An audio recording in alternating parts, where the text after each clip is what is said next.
नमस्कार दोस्तों, मैं अंकुर उपाध्याय स्वागत करता हूं आप सभी का एक बार फिर से अपनी नई वीडियो में। दोस्तों, हर दिन बाजार में एक नया लो देखने को मिल रहा है। बहुत ही बुरी सिचुएशन हो गई है इस समय बाजार की, बहुत ज्यादा बुरी। इन्वेस्टर्स की पोर्टफोलियो तो मतलब डैमेज टाइप साउंड कर रही है, क्योंकि ब्रॉडर मार्केट में पेन है, ब्रॉडर मार्केट में असली दिक्कत है। कल आखिरी के एक घंटे में रिकवरी जरूर दिखी, बट उस रिकवरी का मुझे लगता है बाजार पे कोई खास फर्क पड़ा नहीं। करंट सिचुएशन ऐसी है कि हम लोग अपने कुछ इंपॉर्टेंट लेवल्स को ब्रेक करके नीचे ट्रेड कर रहे हैं और टिके हुए हैं आसानी से, जैसे कि 25,500 निफ्टी पे 120 पॉइंट नीचे निफ्टी खड़ा है इस समय। ब्रॉडर मार्केट पे नजर डालेंगे तो डर लगेगा, जैसे कि स्मॉल कैप इंडेक्स 1.25% नीचे है, मिड कैप इंडेक्स 1.1% नीचे है। हालांकि निफ्टी सेंसेक्स 0.4 यानी करीब आधा परसेंट समथिंग नीचे है और बैंक निफ्टी 1/3% नीचे है। लेकिन प्रॉब्लम इन्वेस्टर्स की पोर्टफोलियो में ज्यादा दिख रही है। हमारे पास गिरने का कोई कारण नहीं है। आईएमएफ हमारा ग्रोथ फॉरकास्ट बढ़ा रहा है, उसके बावजूद भारतीय बाजार क्लियर कट अंडर परफॉर्म कर रहे हैं। अर्निंग सीजन कुछ खराब नहीं जा रहा अभी तक, स्पेशली अगर आप नोटिस करें, अच्छे नतीजों के बावजूद कंपनियां नहीं चल रही हैं। मैं आपके साथ आगे व्यू भी शेयर करूंगा, एग्जांपल भी शेयर करूंगा। करंट सिचुएशन की बात करें तो ये जो कुछ हो रहा है वो सोच समझ के परे है। बस इतना है, आपको हम सबको लॉस हो रहा है और वो लॉस हम सभी बियर कर रहे हैं। ऐसी सिचुएशन में इन्वेस्टर का मन कर रहा है शेयर बाजार छोड़कर भाग जाने का, शेयर बाजार को उल्टा सीधा भी बोलने का।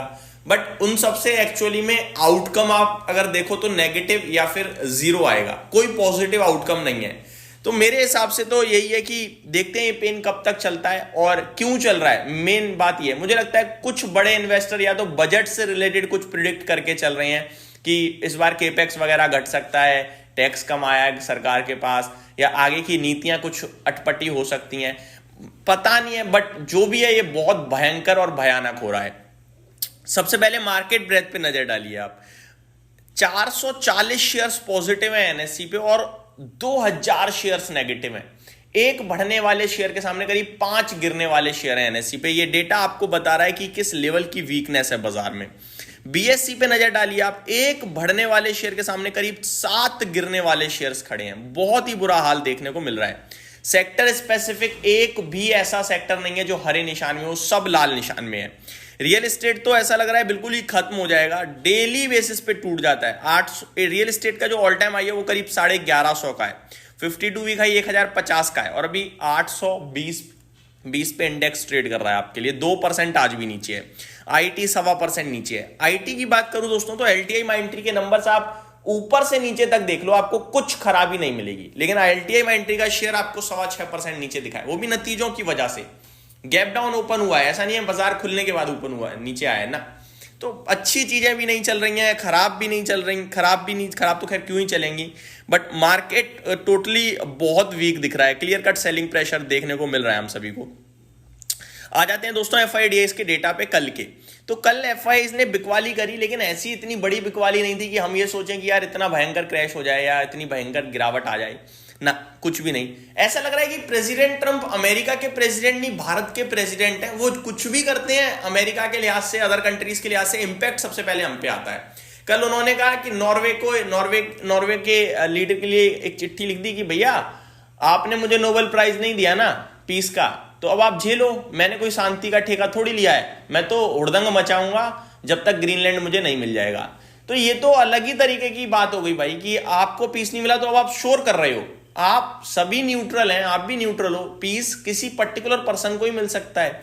अब ये थोड़ी कि आप कुछ नहीं कर रहे थे तो आपको पीस प्राइज दे दिया जाए, तो वो वाली बात होगी कि आतंकवादी ने आतंकी छोड़ दी है तो अब भैया उसे सबसे बड़ा पुरस्कार दे दो। ऐसा नहीं होता भाई।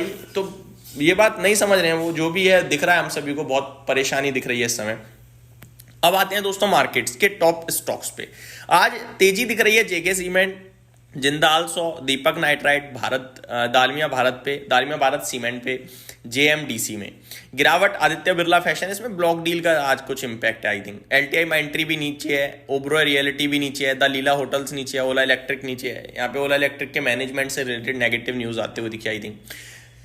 टॉप टर्नओवर वाले स्टॉक्स की बात करूं तो ऐसा कोई बड़ा सौदा तो अभी तक हुआ नहीं है। देखो लो लिक्विडिटी पे बाजार टूट रहा है, ठीक है, मतलब बाजार में सौदा नहीं हो रहा है, कम पैसे में ही गिरा दिया है बाजार को। जैसे कि हिंदुस्तान जिंक में 770 करोड़ का टॉप टर्नओवर है और ये 1.25% फ्लैट टू नेगेटिव है, 1/4%।